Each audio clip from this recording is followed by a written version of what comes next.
start with a little bit about your. See, we've read what we've read on the website, but still a little bit about your background, your upbringing. Where do you come from? Why settling in the US? All of that. Where is the struggle coming from, basically? Okay. Mhm. So I came here in the US just to give a background. I mean, I come from a very artistic musical family, but come from a middle class Maharashtrian background. I'm a Maharashtrian, from Pune. My dad is an IIT engineer. My mom was a science teacher. They both are retired now, but very educational, typical, middle class background where education and arts and everything, is encouraged, but at the end of the day, there is this somewhere implicitly, you've been told that, hey, you have to take care of yourself, so and they always encourage the arts very, very, very strongly because both my parents and my brother actually is a professional singer in Pune, Dr. Salil Mate. So we come from that background where literature, music, painting. My grandfather was a great artist. He was educated himself. So I took, in fact, some of my early learnings and that I got into filmmaking is because of him, because I learned, how to compose, how to see through a frame. All that I, attribute to him. Because of him, I did that. So I come from that background. I was always an A student, always very competitive, always wanted to be a first grader. And I was. I got a gold medal in my Masters of Statistics when I was at MS University, Baroda.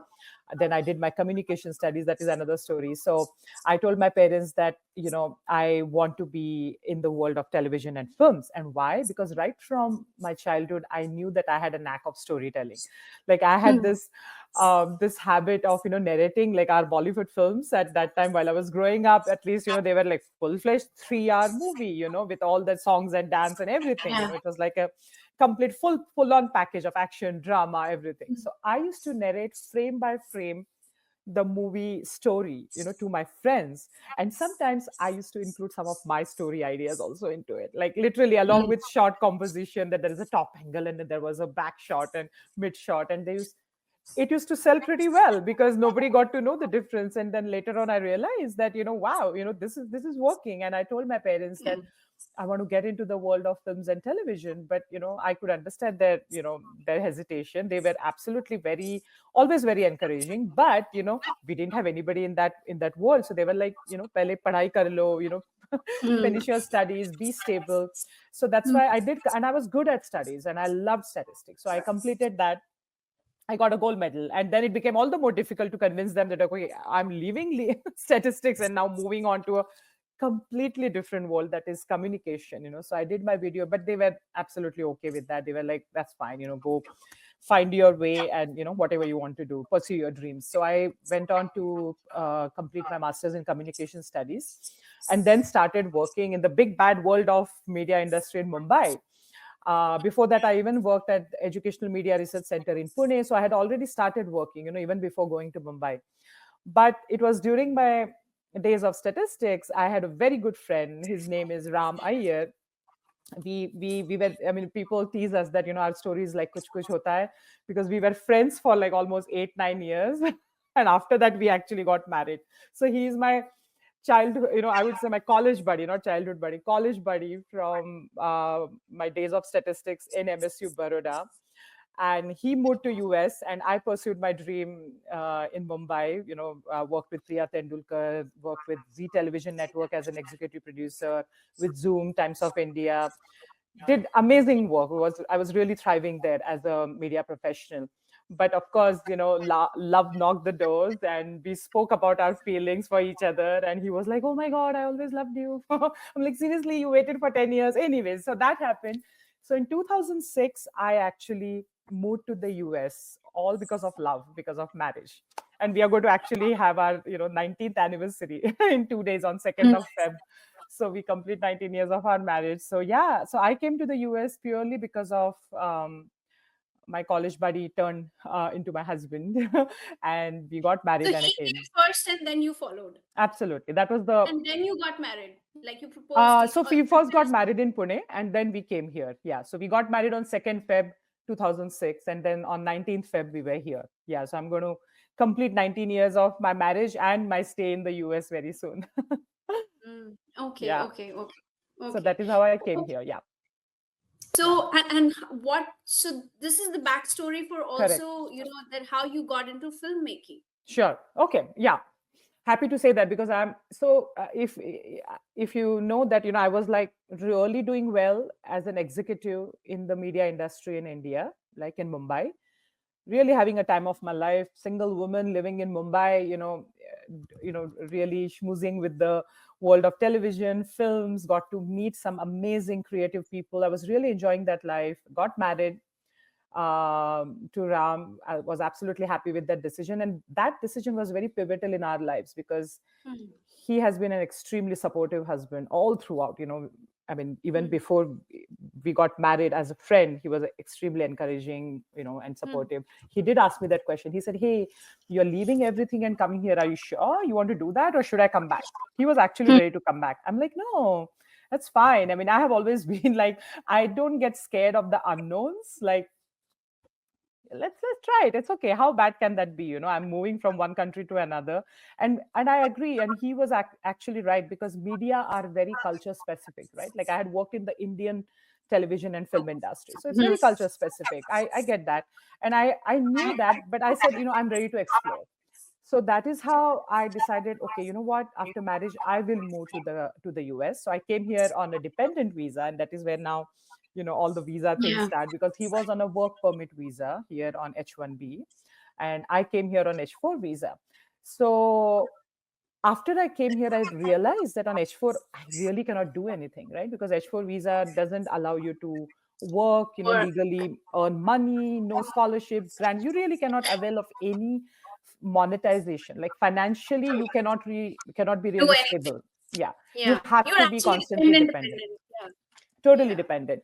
So what I decided, I said, of course, I want to do something with my life. So I actually transitioned to F1 visa, which is an international student visa. And I studied at San Francisco State University.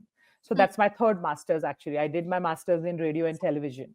It was a fantastic program that we found out. And I was very driven. And, I always wanted to make my films. That was always Hmm. there.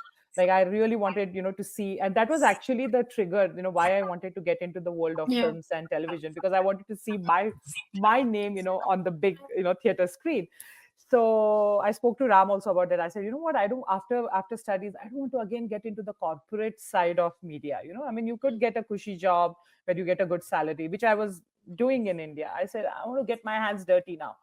And I decided that, okay, I'm going to get into filmmaking. And documentary is something I've always been like totally, I would say I navigated towards documentaries very organically, because it's a very organic medium itself. It's very Yeah. spontaneous, it's real, right? I mean, you're Yeah. talking to real people, their pain points, challenges, their issues, and you're crafting a story based on real facts. That was just fascinating for me. And as a filmmaker, now having worked on so many films, I've realized in documentaries, stuff happens in the moment. Like, you don't really Hmm. plan it and organize Hmm. it, and there's no set design and everything. Hmm. It just Hmm. unravels in front of your eyes. And Hmm. that was something really Hmm. fascinating for me. So I just decided I'm going to make my own films. And that's it. That was the decision, that I do not want to get into a corporate world, because it would have been the same 7-8 years that I had worked in India. It would have been a similar trajectory to my career, which I didn't want. I wanted to make my own films, become an artist, and as a filmmaker, it's such a fulfilling, very gratifying journey, because as an artist, you're always in love with the process rather than the end result, right? I mean, as a business person, or I mean, most people, who are into the corporate rigmarole of achieving goals, they're very result oriented. But I feel as an artist, I'm very process oriented. I just enjoy the process of making. So I worked on Alien for 7 years, but I thoroughly enjoyed it. Every moment was enjoyable. I was never like, oh my Hmm. God, when is this going to get over? When am I going to get the ROIs on that? No, that was never. I mean, I obviously had goals, for the film, but the process was absolutely fascinating. And that's how I got into filmmaking. Yeah. You come from a specific mindset when you create something. Okay, there is of course there is awareness, there is education, there is awareness, and you know things, but still we don't know everything. So when you start talking to people, there are some moments of realization, some moments of self reflection, and then there are some discoveries also that you're like, oh, this is something that I didn't Yeah. know, this is also happening. like, so were there any moments of discovery, any moments of surprise, or any overwhelming moments during this process? Absolutely. In fact, my very first film, Beyond Silence, and I'm glad you asked that question. My first film was Beyond Silence. It was based on the lives of deaf people, people of hard of hearing in India. So, when I was in San Francisco that time when I decided to make this film, and I flew to India, and like a typical uh, filmmaker, and coming from and that is how deaf people, distinguish the world. Hearing and non-hearing. For them, the world is divided into only these two different sections, Yeah. not different countries and races and ethnic, like hearing, Yeah. non-hearing. So I, as a hearing person, so I'm talking it from their parlance, that from a hearing point of view, I decided, okay, it's a disability issue. There are so many problems in India where they are not getting their rights. They need help, but maybe the government is not providing the support. So I had all these thoughts, and my discoveries were about that through literature that I had come across. And when I went there, my all my prejudices were like literally broken. You know why? Because I learned that for the deaf people that I spoke to, deafness was a way of life. They said, hey, right, you come from a hearing world and you feel that Yeah. we are handicapped. Look at you. And actually I have a shot in my, I don't know whether you've seen the shorter Yeah. version of the film. It's on YouTube. I'll send you the link. I'm actually Mhm. standing amidst like 4 5 deaf people, and I'm not getting anything what they are talking. And they actually explain that, see, when you come into our community, you are handicapped, right, because you need help and support your understanding. So it's basically just your it's a relative thing. And I understood that deafness is a way of life. They actually did not They want don't need cochlear implants. empathy. Yeah, they don't They need don't need sympathy. sympathy, They don't need, absolutely. and they feel offended when you look at Yes. them from. They feel offended actually. And they said, we want our rights. We are Yeah. citizens of this country, so we need our rights. Yes, we need closed captioning services. We need sign language interpreters at where there are big occasions and events happening. We should be allowed to have that. Because, and the trigger for that film was also when I was studying, Manvi, in San Francisco State University. The president of the university was giving a convocation address during the graduation ceremony, and I saw this person standing next to him who was signing. And all during my growing up years of life in India, and we lived in several parts of India, in fact all over the India we've traveled, I never saw anybody doing that at big gatherings. And that is what took me on this path, this journey of discovering, like, what is this, that why is India not having that? And that is how I actually got to know India is arguably the largest deaf population in the world. Almost like at that time when I made it, it was 18 million deaf people. And you know what? The official number of interpreters was just 250 official. And if you ask deaf people, they were like, oh, there are hardly 2 3 people who actually really know the sign language that we understand. Because again, the sign language that was taught during that time was from the oral world. Even the sign in, I went to schools, deaf schools, where they were emphasizing that it should be only oral communication that should be given to deaf kids. And I saw, actually I have shorts about, I'm happy to send you the link if you want. It's a fascinating film because that really, and I got really amazing critical acclaim for that film, because people said you opened our eyes to a completely different world of how you should be even viewing disability, right? I mean, what is disability at the end of the day? What is being handicapped? Who needs help or support? So it was, so that you told about, like, it broke my myths, it broke my own prejudices. And that is what I love about documentaries, that as a filmmaker, you definitely have to have an arc in your head. You absolutely have to have some kind of storyboard in your head. You cannot just go like and shoot like a faucet. That is what documentarians are nowadays ridiculed upon. Oh, you're Yeah. shooting 300 hours of footage because you don't know what exactly you're doing. That should Yeah. never happen. You should definitely have some idea in your head, but when you go there on the ground, be ready for your myths to be dispelled, be ready for surprises, and that is what actually makes it fascinating. And yeah, so that actually happened with me. Is how did you approach, how did you balance the personal narrative where you're coming from, and at the same time any policy discussions that were happening? So there was this your own perspective, your own personal narrative, that this should happen, and this should be the case, and this should be the scenario for people, skilled immigrants, Okay. Alien. Okay. Mm-hmm. and vis-a-vis the policy discussions that are happening with the former and the, the current government. So, or over the years, whatever has happened, and the policies that have come forward. So how did you balance the two? Yeah. So with Alien, I would say, I was right from the beginning, I was very sure it's going to be a documentation of human stories, Okay. right? Through their perspective and through their thoughts and processes, I was going to unravel what exactly are the policies regarding high skilled immigrants, legal immigration, what are their woes, what are their challenges. So I had already, I mean, somewhere right from the beginning, in fact, I tried my best, and I'm glad I succeeded in that I did not bring in any policy expert or a lawyer, or some voice of god kind of thing, that, oh, this is the position of high skilled immigrants, this is what Yeah. visa is. I purposely did not do that, because you know what, I really wanted to keep that thread of emotion. If you actually see the film, did you get a chance to see the film, by the way? I saw the trailer, and Trailer, I okay. read, yeah. Yeah, because if you actually see the entire film, the only lingering thread, I mean, apart from, of course, it is about legal immigration and everything, is the emotional stories. That is what it is. It's the human stories. So the way I balanced it is actually not, including any kind of like, informative section in the film. I made Yeah. sure that information, that knowledge about high skilled legal immigration, challenges also come through the stories of people. So it Yeah. is like almost like weaved in, like when Yeah. there is a mom talking about aging out of the kid, right? Hmm. I don't bring in any like a policy aspect, or some kind of some administration's notification that had come, nothing of that sort. She herself is talking about that when she's going to turn Hmm. 21. So what happens is that, I mean, that was a very editorial choice, it was a creative choice I made, that the information and knowledge about this issue is given through the characters.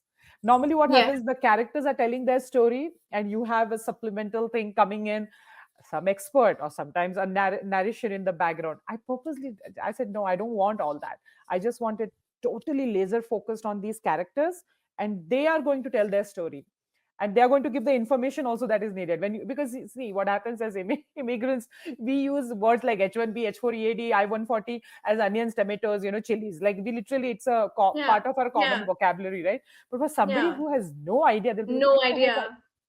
like, I Yeah. was on H4EAD. What is H4EAD? What are you talking about? And if I Yeah. wouldn't have made that connection, like, if you actually Yeah. see, as soon as somebody says that, we kind of really beautifully bring in an animation, but that is weaved in into the narrative of the whole thing. So that is how I balanced the whole film, because there were so many things happening during Obama administration, and I started this in 2017 during Trump's first administration. That was the time Hmm. when I actually started shooting for the film.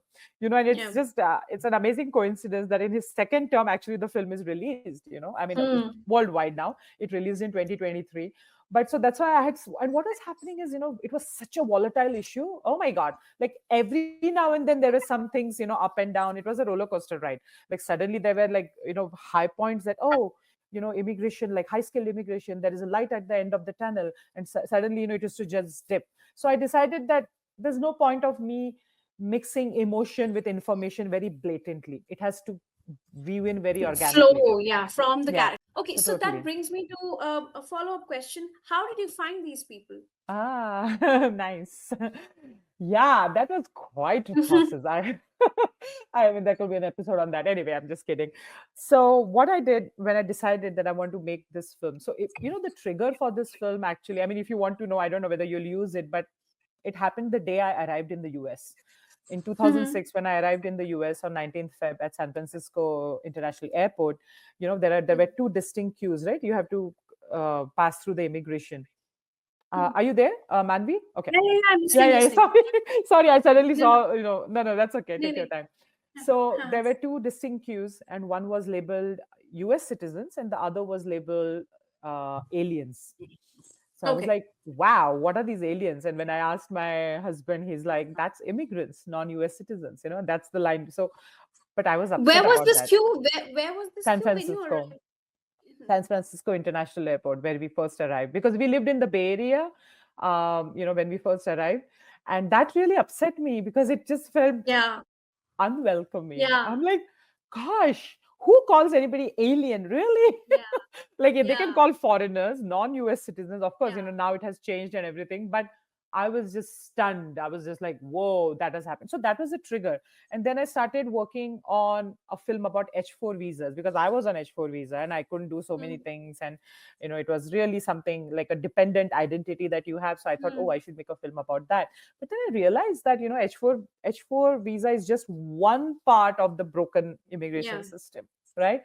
I mean, it's like the big magnum opus this whole immigration system is, that still needs to be unraveled. So I waited and went and made that Beyond Silence, the documentary about deaf people, and came back to this. So in 2015 I had actually started thinking that I have to make this film, whatever it is, because things were so bad. Like people were getting challenged about whether they can move back, can they even go for funerals, happy occasions like marriages. I mean, everywhere you spoke to somebody, you only knew that there were issues, of being on H1B and H4. So in 2017, I remember there was an article in the newspaper, and I saw a name, Vikram Desai from Immigration Voice, and I just contacted him. So that's an advocacy group, grassroots level advocacy group that fights for immigration, high skilled immigration rights at the Hill, at the Capitol Hill. So I just reached out to him. I said, "Hey, I'm so and so, and I would really like to meet your members, because I'm, trying to cover these stories." And he was absolutely gracious. So he helped me connect with a lot of people who are Yeah. there in the film. Then through them I connected with some more people. There were some people, again, I read some newspaper article, and I reached out to someone, and actually it was the first story, actually, Bhanu Vakalanka, his wife, and the aging out kid story. That was really amazing. So I had actually spoken to his nephew, who is a doctor, who could not come to New York during the pandemic because of his visa issues to serve the community in New York. He's an absolutely an accomplished doctor. But he Hmm. said, Vidyut, because of visa issues, my visa was not allowing me, because on a H1B you are restricted to only one company, one Hmm. organization. So even if New York, needed doctors from around the country to come and help, he couldn't do that as an immigrant doctor. So when I was talking to him, he said, "You know what? But with you, you're looking for somebody, who is aging out. You should talk to my uncle." And that is how he connected me with the first story. And Yeah. that's such a powerful story. So yeah, it was through word of mouth, to basically just reaching out organically that, hey, Yeah. I'm making this film. But it was quite a task, because see, what happens is sometimes, there are very compelling stories, but if the People person, if don't the open up. they don't open up. And if you look Open at up. I mean, I'm so lucky that all of them have poured their hearts out. Manvi, you have to watch the film. You will I actually remember believe speaking to that. somebody. No, no, I remember speaking to someone last year. I was interviewing that person, and he specifically told me, please don't mention my sister. Please don't mention my parents. We worked very hard. It was very difficult for us. It still is very difficult for us. Please don't mention it. Don't even mention that I work here and here. So I can totally, I Yeah. understand that this could be a case. Yeah. Yeah, but these guys you see in the film, they are brave hearts. I mean, Hmm. of course, we've taken measures about not, revealing their company names or anything. We didn't do that because that was not necessary. Again, that was not necessary for the film story. But what was Hmm. necessary is absolutely how they felt about the system. If they Hmm. wouldn't have spoken out about that, there was no film, right? If I don't tell Yeah. you what is wrong about H4 visa, what's the point of me saying, "Oh, I'm on H4 visa"? There's nothing there. So I really needed those people. So that's why it was quite a process to talk to them first. Once I Bring understand them that, on okay, that, board. yeah, that is a Yeah. compelling story, are they ready to say it on camera? Because whatever Yeah. it is, however successful, however big you are, as soon as somebody puts that inanimate object in front of your face, You people feel a little, yeah, people yeah, correct, freeze. correct. So it was very important for me to make those connections with them. So yeah, I was just lucky to get those Okay. characters. There is a lot of focus on undocumented immigration, Hmm. but your film particularly spotlights on the struggles of high skilled legal immigrants. Correct. So this topic, the latter one, you think that it often gets overlooked when it comes to mainstream discussions? It does, big time. In fact, I don't remember it has become a mainstream issue at all. And that's my pursuit. If you ask me, Vidyut, what is your main goal of this documentary? Why did you make this film, right? I Yeah. would say I wanted to make this issue of high skilled immigration, the broken immigration system that impacts high skilled immigrants really, really a lot, strongly, a mainstream issue. I really wanted to penetrate the mainstream public domain. Like, where I live, I'm surrounded by immigrants. There is a family from Greece, there is a family from Korea, there is a family from Britain, so we have people from all over the world. In fact, we call where I live here in Connecticut a melting pot of melting pot of Yeah, immigrants. different geographies. Like literally within an area of like 1 kilometer, we are like from different countries. But none of them really knew what the issues of high skilled immigrants are. And especially, see, Indian immigrants in the US are the worst impacted by the broken immigration system because of the per country caps, because of H1B visas. Like 75%, almost 75% of visas, are allocated to Indians, right? H1B visas. So now you can do the maths. If 75% of H1Bs are allotted to Indians and only 7% of 140,000 employment-based green cards are allotted to countries. So the already, as soon as you have so many Indians coming in, there is already a backlog created. Again, there Yeah. are issues about the there is no determination based on the country when you come here as a student, as an international student, or when you come here for work permit, right? We on a work permit visa, but the per country caps gets in only when the green cards have to be given. So there are lots of issues here, and I really wanted to make it a mainstream. And why it has not become, because of lots of reasons. I would also take the onus on us, right? I always feel that if you have a problem, unless, like, for example, there were these 5 amazing families who stepped up and decided that they are going to tell their stories bravely, boldly. So if People need to come forward. people Yeah. need to come forward, and there is a lot of stigma, right? There is a lot of taboo talking about it. There's a lot of fear, and I understand it's not easy, so I'm not judging them. But I feel unless you push yourself forward, how will people get to know? It's like, unless I ask for help, how will someone help me, right? How will I know? Because see, what happens, it's a very silent suffering. Because see, as an H1B and H4, you look really great, you wear good clothes, you wear in good you live in good neighborhoods, your kids go to good schools, you travel, right? People see you have big homes and you're driving cars. What's your problem? So nobody really gets to know what is within. But what happens is, as soon as you see images of people crossing the borders and traveling through cars and trying to get in the country, those images always capture the attention of media also, right? So unless you come forward and really talk bravely, it's not going to be a mainstream issue. Having said that, the issue has not been a mainstream issue even for the commercial, the networks over here, right? I mean, all the big networks, television networks, news networks that are in the US, they don't cover it so much, because again, for them it's just some percentage of population that is going through this. But that percentage of population is actually a thriving, law abiding, tax paying residents of this country. They forget that, right? So who are the developers and the engineers and doctors? I mean, how many immigrant doctors are there? There is some statistics, like I think almost like 1 in 4, or I forget exactly that how much it is. It's an Indian doctor. Most doctors who are serving the remotest of the areas in the US are immigrant doctors, right? And there's so many of Indian doctors, who are doing that. So, but people are unaware about it, because see, there is a possibility that within a radius of 80 miles, there is an immigrant doctor from India who is on a H4 EAD, right? Who is serving that community. And if that person misses out on renewing his or her visa, or if he loses his ability to work, what is going to happen to that community, right? But unless we tell these stories, there is, and again, there is lobbying around, right? There are people, corporations, there are a lot of interest that that, I mean, the corporations have a vested interest, right, in getting a lot of immigrants, because see, at the end of the day, the H1B visa is with a company, it's not with a person, correct? So what happens is that even in the film, some of the characters have said this, that what happens is that if you get somebody on H1B, and if the person is working for a company, you can keep that person on that particular salary for as many years as you want, till that person gets a green card. because what happens when you have applied for a green card, you cannot really change the status. You cannot say, oh, I was a junior engineer, now I become a senior engineer, because your application had gone for junior engineer. So there are lots of complications. So people prefer that, okay, let my green card come in and then I will make the move. It is difficult even to move from one company to another when you are in the green card process. So it's extremely complicated.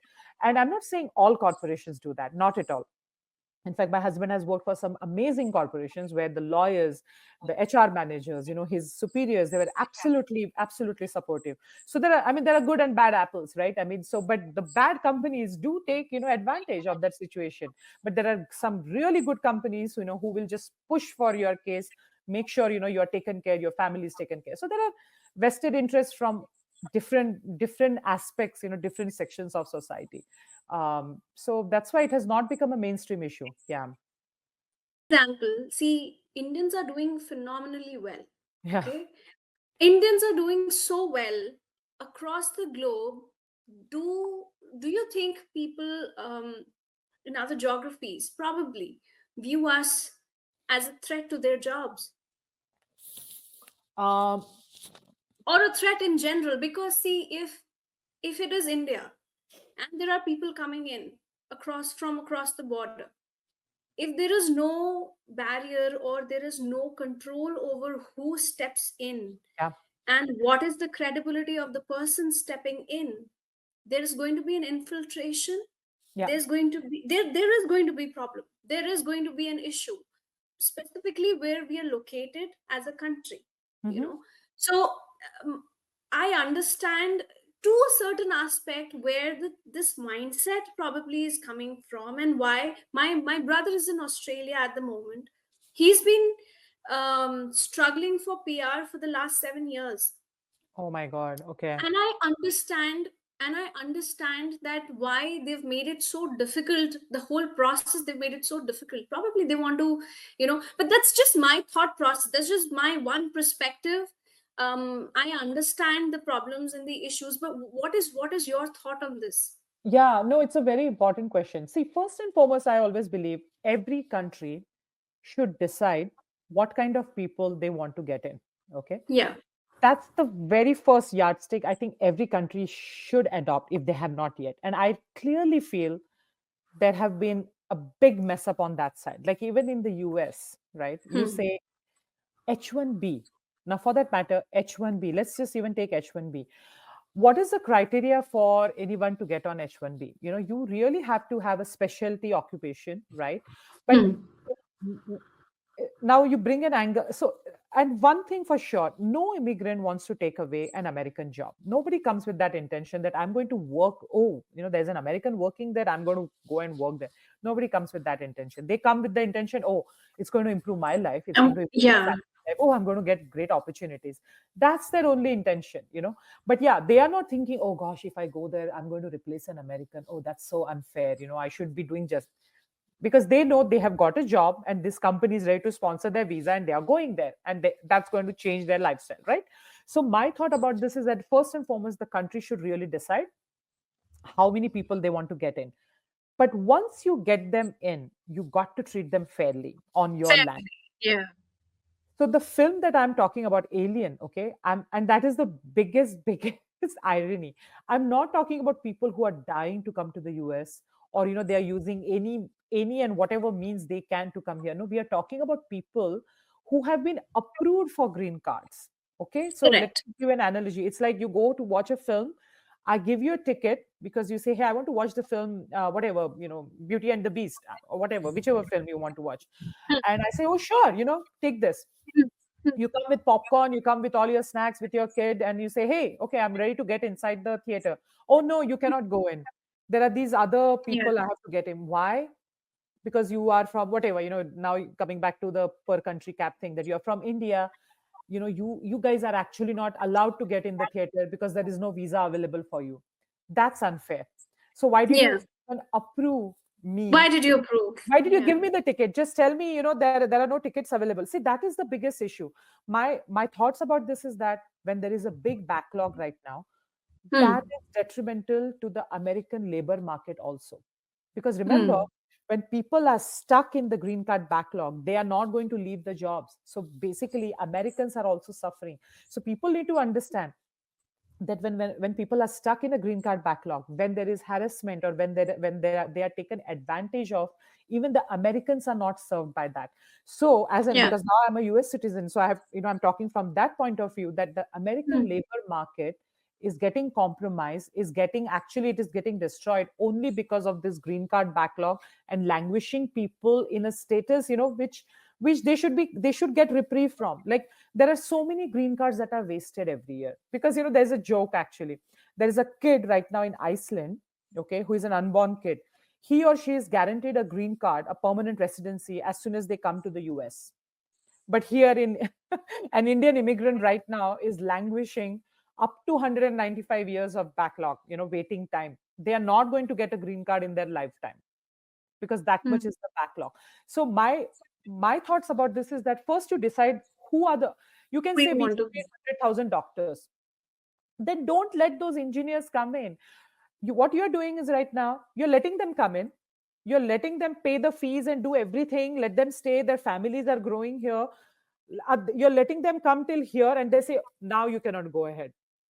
But they don't Hmm. understand. And what happens? Yeah. People back home, they suddenly feel, oh, it's not working out. Why don't you come back? It's not that easy. Your kids are born here. You bought a home Yeah. here. You have lived a life here and just imagine again. I feel there was this whole H1B program was not fully fleshed out. It was a very myopic decision that, oh, we need software engineers. Okay, let's start this H1B program in 1990 when they actually launched this. They did not fully flesh it out from a human point of view or from a social point of Hmm. view. Hmm. People who come on H1Bs, mostly, they are between 20 to 30. Hmm. Obviously, like, Hmm. let's consider it, Priming. probably, Yeah. yeah, they probably Yeah. want to get married, they want to start their own Yeah. families. Of course they Family. are going to do that. They're not going to Yeah. stop their biological clocks and their Yeah. personal interest just because, oh no, I'm here on only for 6 years, I should not get Hmm. married. Nobody does that. You want Hmm. all aspects of your life to move on in the similar direction. So people Hmm. do get married, people have babies, and now they are here, and then the babies start growing up, and then your company applies for your green card again. See, how is your company able to apply for your green card when there are no green cards available? Because they have Hmm. not stopped that process. They are not telling that, hey Hmm. guys, sorry, people from India, China, Filipino, whoever that immigrant is, sorry, we cannot give you green cards, we cannot even apply for your green cards because your country is in backlog. Unless they do that, nobody's going to get a fair treatment. But what is happening because of that?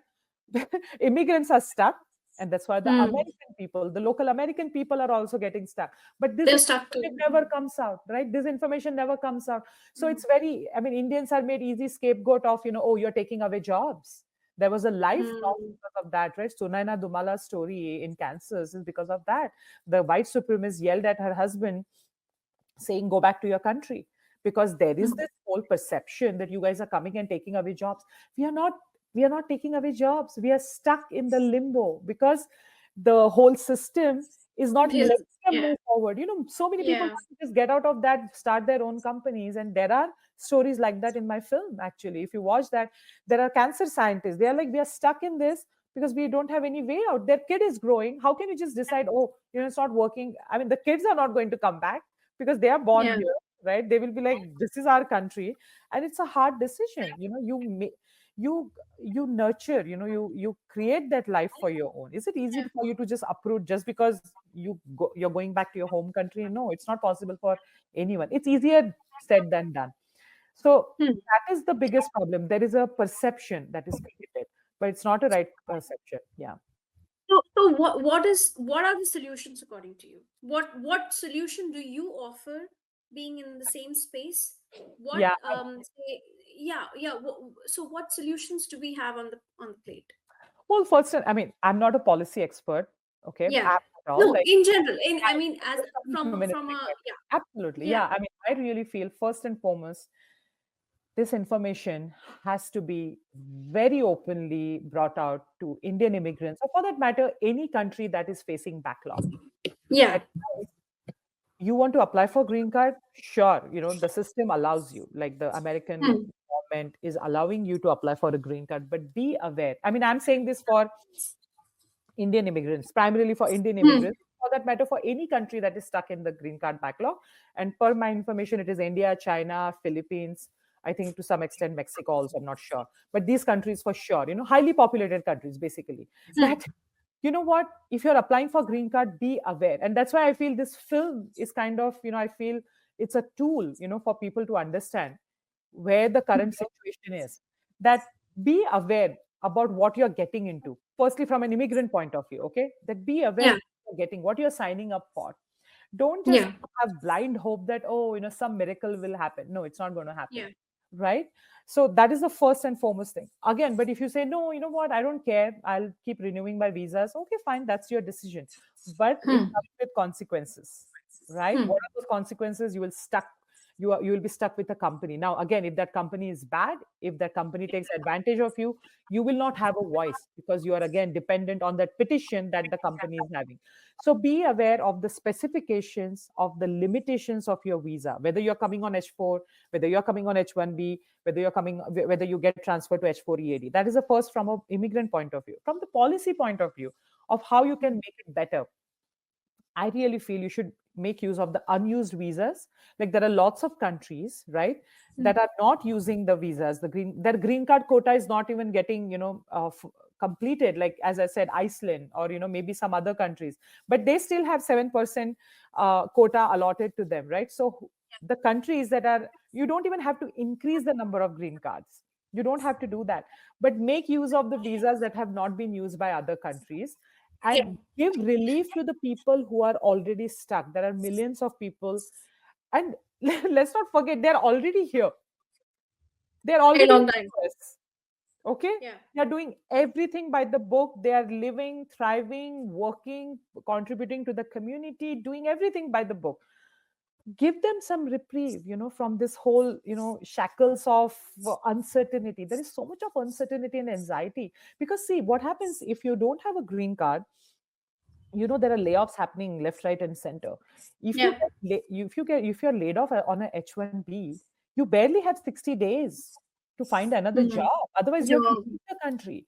And imagine Yeah. if you have to leave the country, what's going to happen to your house? What's going to happen to your all the furniture and everything? Not to forget about all that. What is going to happen to your kids who are studying here? Yeah. In So some school. you're Yeah. literally disrupting families, and for what? And again, that is the biggest irony, that these people are already here. So give them that relief that, okay, if you're already here, you're stuck here for years and years, you make use of those green cards that have been wasted and give them relief. Okay, that is the most important thing according to me. Secondly, what Hmm. is important? Yeah, I mean, per country cap removal, that bill has come into, I mean, oh my god, that is another story, that it has got the highest bipartisan support, ever enjoyed by any bill in the Congress, the high skilled immigration bill.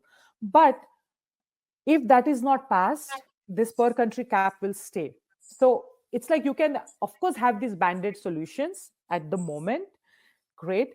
But if you really want to solve the issue, there are some provisions you'll have to do. Like, what about the per country cap? Maybe remove that. Make it first come first serve basis. It's like, if you are from India, I'm from India. If there are 100 other people from India, but if their application has gone first, First. they should be getting the Yeah. green card first. It shouldn't be like, no, we are going to cap you, but we are going to let the other countries come in, because you don't cap. If you want to do that, cap them when you're giving them a work permit visa. If you want to cap them at international student visa, because you know what, there are 300,000 students every year from India who come to the US. We are the highest immigrant community of students, that moves from India to US. No other country sends so many students. India sends. But again, we have to look at it from relative, from the point of view of population also. So 300,000 students every year, and just imagine now, 300,000 students are coming every year to US. They are potentially going to apply for H1Bs, and they are again going to get stuck in the same green card backlog. So if you want to have a per country cap, I really feel you should cap it everywhere. Cap it at work permit visas. But again, there are corporations involved in that, right? Because that petition is with the corporations. So would they be interested? I don't know, because there are good apples and bad apples. And again, as I said, I'm not saying, not painting everyone with the same brush, because I do feel there are some companies, some organizations who are so pro immigrants. They fight it out for immigrants. They make sure they get the best lawyers, they get the best help, Yeah. because everybody knows the immigration is broken. But the bad apples, really, the bad companies, bad corporations really can take advantage of you, and it can uproot your life. So yeah, cap at every level, decide who you want in the country. Like, if you want only doctors, decide. If you want only engineers, don't make it like free for all entry and then start making their lives miserable, because their lives do become miserable. And firstly, don't compare immigrants. What happens, the rhetoric is always undocumented illegal immigrants, they are suffering so much. Agreed. And as a filmmaker, as an artist, as a human being, I have full sympathies, and I do believe those stories need, their due attention. I completely believe that. I'm not somebody who will say, oh no, you come here illegally, but I'm sure there is a story to it. There are whatever different nuances to it. I'm not going to just brush it off, because I don't know the full story. So I'm not going to pass a full judgment on that. But I know the story of high skilled immigrants. So I feel, don't compare a high skilled immigrant with an illegal immigrant and say, oh, you Yeah. have jobs, you travel, you buy swanky cars.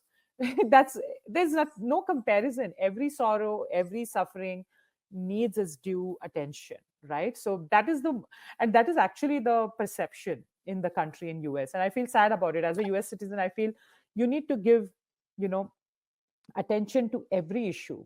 I mean, of course, there are some issues that are absolutely, that need urgent attention.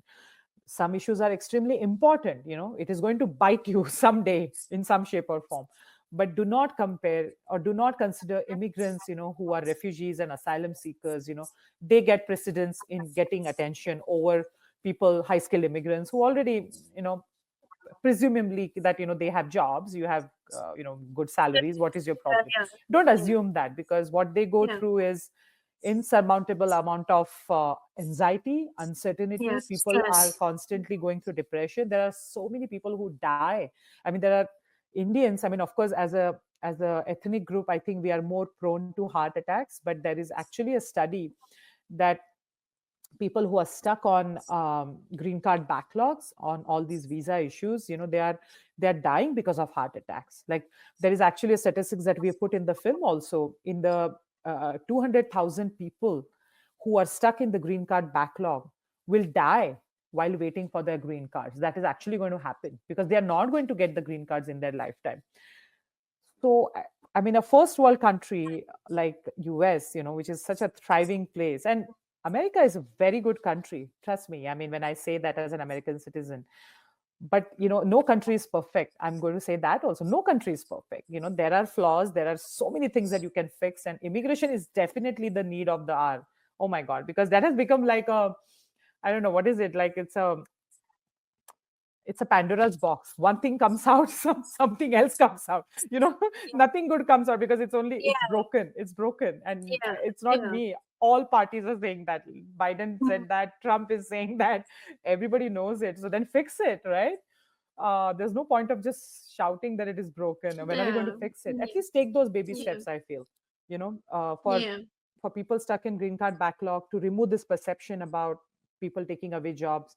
And that's why I feel films like Alien, I'm not just because I made it, but I really feel there is a value. We have this for the first time, an opportunity to create that awareness, because whoever has seen this film has told me that we never knew about this. We work day in and day out with engineers and developers, and oh my god, my doctor is an Indian immigrant. I had no idea what they have gone through. And I think the onus also is on Indian immigrants here in the US, who I call them, haves and have nots. We have divided our own community between haves and have nots. Seriously. Like, people who are on the other side, Yeah. once they become green card holders and citizens, they're like, Mhm. yeah, we are done. And I understand. Sometimes they've gone through so much of trauma getting there. They are like, that's it, done and dusted. I don't want to talk about it. But Yeah. no, I mean, come on. You should come forward. Yeah. You Talk should about come it. Yeah. forward. If Yeah. let's And say talk you're to support supportive, the right? fellows. Yeah, I don't see support the that web. happening, by the way. I don't see that happening. Yeah, That has been my yeah. big observation and a little disappointment also. Yeah. या up वो actually ना थोड़ा inherent भी होता है Indians में, अपना हो गया तो चल दिए। ये प्रॉब्लम भी है, ये हमारी ब्रीड में ही प्रॉब्लम है, ये यहाँ पे भी प्रॉब्लम है, अपना हो गया तो चलो। सो I'm glad you're saying that. या बिकॉज़ मुझे मोहल्ले लगता वाली है आंटियाँ भी ऐसी बोलती हैं, "अरे चलो इसका हो गया, चलो इसकी भी शादी हो गई, चलो नौकरी करो।" हाँ, लाइक हाँ, वो that's community how we spirit नहीं है। we don't come forward for each other in general also. So नहीं, absolutely, yeah. anyway, During the making of the so film also I realized that, yeah. yeah. So how has been the reception so far? Hmm. Yeah, no, the reception, Manvi, it has been wonderful.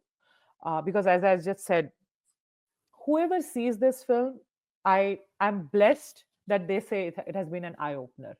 Hmm. They thank me for making this film. So I know that we have created. And again, it has been an amazing effort by everyone who has worked on this film, right? The entire cast and crew. It's not just my credit, but what I feel, on behalf of them, I can say that I'm absolutely thrilled and gratified that this film is creating that much needed dent, in this whole understanding of the broken Hmm. immigration system. I'm glad, we have at least put one foot in the right direction. But I would say what is lacking is that now the film is available on so many streaming platforms, right? Prime Video, Tubi, Hoopla, and Apple TV. That's great. We've got a good distribution here in the US. It is broadcasting nationally on PBS. But I really want people to watch the film more and more, because what I feel, once you watch, you get that information and knowledge to take that issue forward. See, one film cannot solve anything. I mean, Yeah, I feel it yeah. cannot solve an issue. What it can really do is become a catalyst in that direction of coming up with some tangible solutions. Because you watch the film, and I bet you will go and Google what the heck this whole issue is about. What is this broken, H1B Yeah, and green card backlog is? Once yeah. the common American, on the street is educated about this, when they go to town halls, when they meet their senators and congressmen, they will ask those questions that these scientists, who are contributing to our economy, these engineers who are working back end, the doctors, why are they being treated like that? How will Hmm. you make sure America thrives and survives in the next 20, 25 years if you don't treat the people who have made America what it is? And I'm not Hmm. talking only about Indian immigrants. See, why I made about Indian immigrants, because Indians are the worst affected. So it's an edge case, right? Not everybody goes through 195 years of green card backlog. Most times it is between 5 to 10 years. But if you actually dig deeper, every immigrant who has come here, a high skilled immigrant, there are doctors. I just met a doctor. I was in Walmart, and that doctor, I just got talking with the cashier, and I got to know that she's a doctor. She was in Greece, but there were some problems with her papers or something happened. She had to again appear for some exam, and she had no other way to earn money. So she was a cashier. So what I'm trying to say is that every immigrant from other countries, in some shape or form, have faced issues. But what Indian immigrants, especially, or high skilled immigrant community is going through is really damaging, and it is damaging human lives. What is going to happen out of this? People are going to be depressed, people are going to be anxious, they're not going to take the right decisions, and then as a society we are not serving them well, right? So Yeah. reception, I would say, people who watch the film are absolutely, amazed with it. They feel good that the film was made and it was needed. It has run in film festivals, in a lot of film festivals. It is on national television over here, and it's on streaming platforms. So in that way, the distribution is great. But I'm really hoping more and more people watching it. And that statistics I don't have yet, how many people, but I hope through you it can happen. इसका कोई follow up होने वाला है? Do you plan any follow up to this? Or maybe something like phase 1, phase 2, part 1, part 2, something like that. Because Sequel. somewhere, yeah, sequel. Because somewhere there's also recall value, na? Yeah. Once you've put something forward, you want that impact to come, then you come out with something with a similar, thread, and then there's recall value, there's a ripple effect. So Yeah. do you see that happening anytime in the coming future? Uh, I have not thought about in terms of like making a film or anything, but I do want to work towards the outreach, Success for this stories, maybe film. Yeah, we like come up out. with some. yeah, like an outreach of the film, I would say. I mean, I'm really hoping for this film to be a major tool, that we can use Yeah. to create awareness. So we want to do more of an impact or an Yeah. outreach campaign around this film. So that I'm already in talks with a lot of people. In fact, I have a couple of screenings planned like immediately in the next 2 months over here in the tri-state area, and in Richfield here, in fact, very close by, on March 2nd. So my whole intention is to use this film and run with it, to actually spread awareness. Because what I feel, just making another film or another product is not going to help. It has to Yeah. reach the people, and people have to Yeah. watch it. So we've made a product, we got a good platform. It's like, threefold thing, right? We made a good product, I feel. It has got a good platform that it sits on right now. Mm. So now people, have to watch it, for some kind of impact to happen, right? So it's a 4-stage process. So we've achieved the first two processes really well, I think. It's got on some really good platforms like Prime Video and all, and people are watching it. So organically it will grow. But we really need, in fact, I mean, I don't know if I can say that, but I really need help. People who can come forward and help us out in making this film reach wider audience. And I don't think it has to be only in the US. In American immigration is of interest to everybody in the world. People who want to migrate to the US, or people who've had experiences that they want to share with, or relate with.